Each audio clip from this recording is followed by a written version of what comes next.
Informatika 8 класс. Программалоо бөлүмү.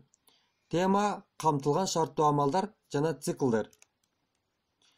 7 класста биз силер менен if жана else операторлору кандай иштей тургандыгын өздөштүргөнбүз. Программада алар аткаруунун эки вариантын көрсөтөт. Бирок программанын алгоритми экиден көп жолду тандоону сунушташы мүмкүн. Мисалы, 3-өнөн, 4-өнөн же андан да көптөн. Муну бир нече шарттуу операторлорду же көптүк тармактанууну колдонуп ишке ашырса болот.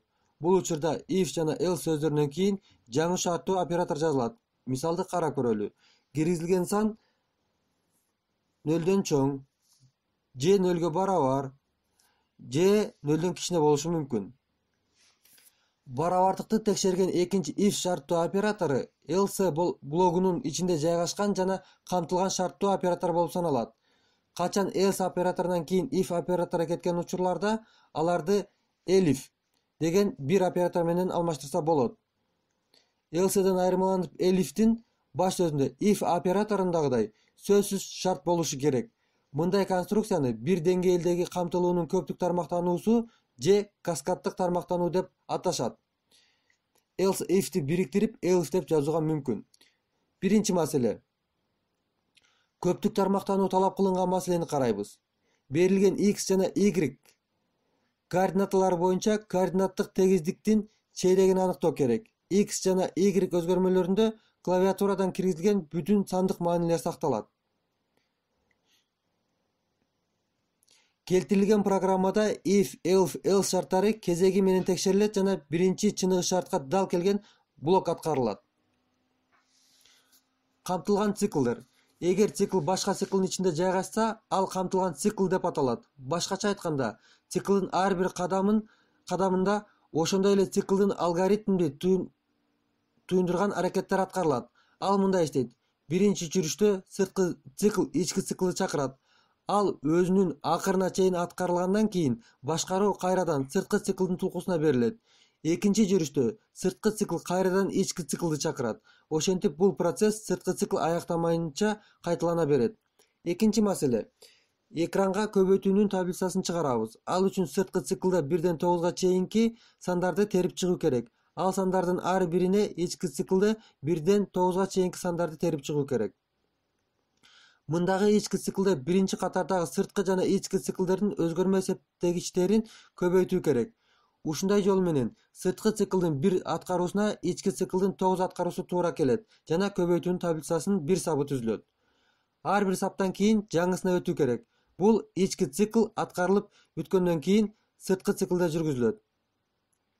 Андан тышкары, таблицаны тургузуу үчүн форматталган киргизүүнү колдонуш керек. Башкача айтканда, мамышалардын туурасын /t берүү керек. Антпесе сандар жылышып калат. Анткени ар бир саптагы цифралардын саны ар башка. Биздин код мындай болуп көрүнөт.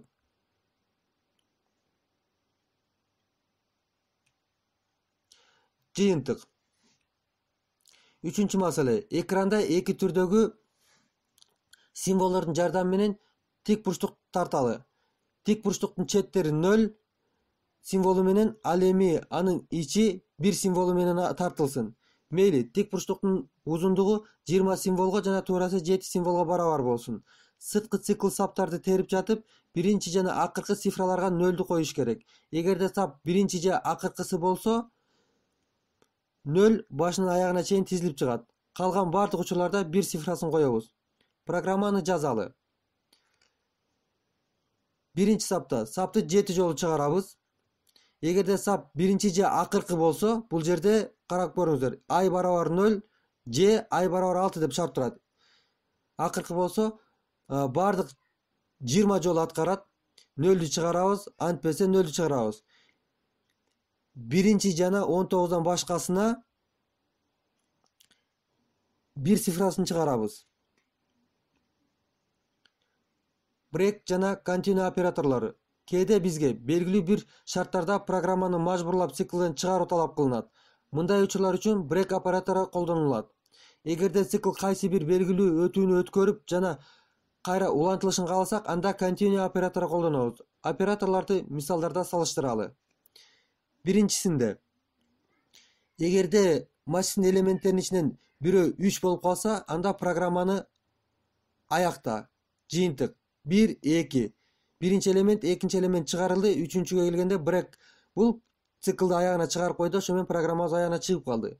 Экинчи мисалда 3 болсо аны аттап кет деп көргөздүк. Мындайча айтканда 3 болсо буну чыгарбайт, бирок улантуу белгиси оператору турат. Continue, ошо менен 1 2 3 аттадык, 4 менен 5 чыкты. Ушуну менен сабагыбыз бүттү. Кайрадан жолугушканча саламатта болгула.